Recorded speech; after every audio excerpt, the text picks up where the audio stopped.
Spa massage सेंटरच्या नावाखाली देह विक्री सुरू असल्याचा धक्कादायक प्रकार शुक्रवारी तारीख 21 रोजी शहरातील जुनी मिल आवारात उघडकीस आला।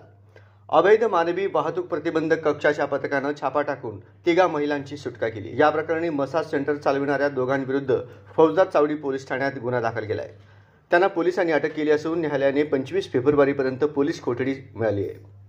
अक्षय संजय होळकर वय 32 राहणार उत्तर कसबा सोलापूर, श्रीनिवास शंकर गुडूर वय 32 सोलापूर अशी पोलीस कोठडी मिळालेल्यांची नावे आहेत। जुनी मिल आवारातील द स्क्वेअर कमर्शियल कॉम्प्लेक्समधील गाळा क्रमांक 9 मध्ये ॲक्वा फॅमिली स्पा या नावानं मसाज सेंटर सुरू होते।